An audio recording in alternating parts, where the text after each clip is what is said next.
Now we will discuss another topic under chapter 4 human development, that is infancy. The brain develops at an amazing rate before and after birth.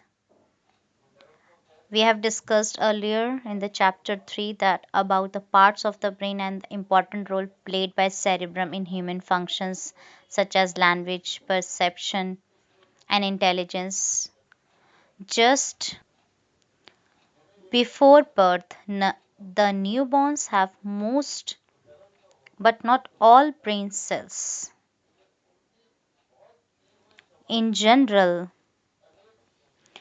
the neural connections among these cells develop at a rapid rate. The newborn is not as helpless as we might think. The activities needed to sustain life functions are present in the newborn.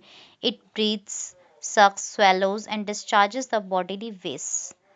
The newborns in their first week of life are able to indicate what direction a sound is coming from, can distinguish their mother's voice from the voices of other women, and can imitate simple gestures like tongue protru- protrusion and mouth opening. So, motor development, what it is, the newborn's movements are governed by reflexes which are automatic, built in responses to stimuli. They are genetically carried survival mechanisms and are the building blocks for subsequent motor development. Before the newborns have had the opportunity to learn, reflexes act as adaptive mechanisms. Some reflexes present in the newborn, coughing, blinking, and yawning, persist throughout their lives. Others disappear as the brain functions mature and voluntary control over behavior starts developing. As the brain is developing, physical development also progresses.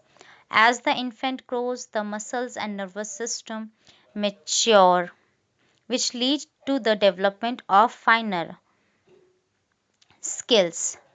Basic physical motor skills include grasping and reaching for objects, sitting, crawling, walking, and running. The sequence of physical motor development is universal, with minor exceptions. Second, sensing sensory abilities. As by now we know that newborns are not as incompetent as they might be looking, but they can recognize their mother's voice just a few hours after birth and have other sensory capabilities. How well can infants see? Newborns prefer to look at some stimuli rather than others, such as faces, although these preferences change over the first few months of life. The newborn's vision is estimated to be lower than the adult vision.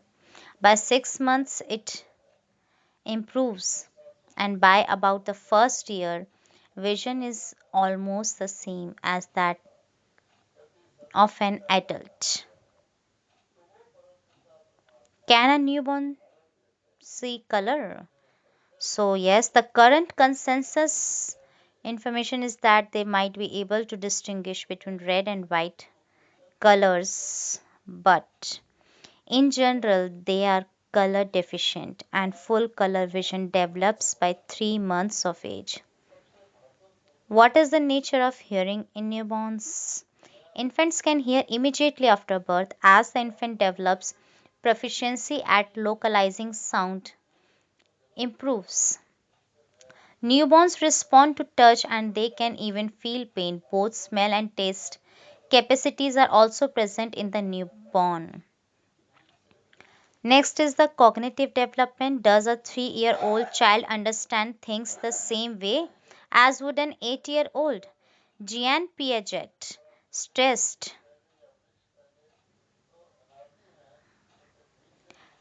that children actively construct their understanding of the world. Information does not simply enter their minds from the environment. As children grow, additional information is acquired and they adapt their thinking to include new ideas. As this improves their understanding of the world. Piaget believed that a child's mind passes through a series of stages of thought from infancy to adolescence. Each stage is characterized by a distinct way of thinking and is age related. It is important to remember that it is the different way of thinking which makes one stage more advanced than the other and not the amount of information. This also shows why we at our age think differently from an 8-year old. The child during infancy, that is the first 2 years of life, experiences the world through senses and interactions with objects through looking, hearing, touching, mouthing, and grasping. The newborn lives in the present. What is out of sight is out of mind. For example, if you hide the toy in front of the child with which the child has been playing, the young infant would react as if nothing has happened. That is, he will not search for the toy. The child assumes the toy does not exist. According to Piaget, children at this stage do not go beyond their immediate sensory experience, that is, lack object permanence. The awareness that the objects continue to exist when not perceived. Gradually, by 8 months of age, the child starts pursuing the object partially covered in her his presence. The basis of verbal communication seems to be present in infants. Vocalization begins with the infant's babbling, sometime between 3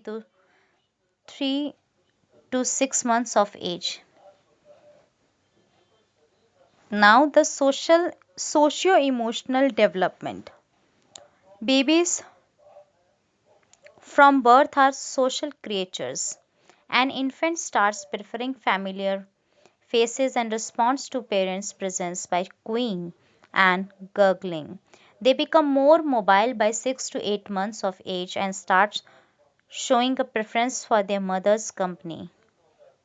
When frightened by a new face or when separated from their mother, they cry or show distress. On being reunited with the parent or caregiver, they reciprocate with smiles or hugs.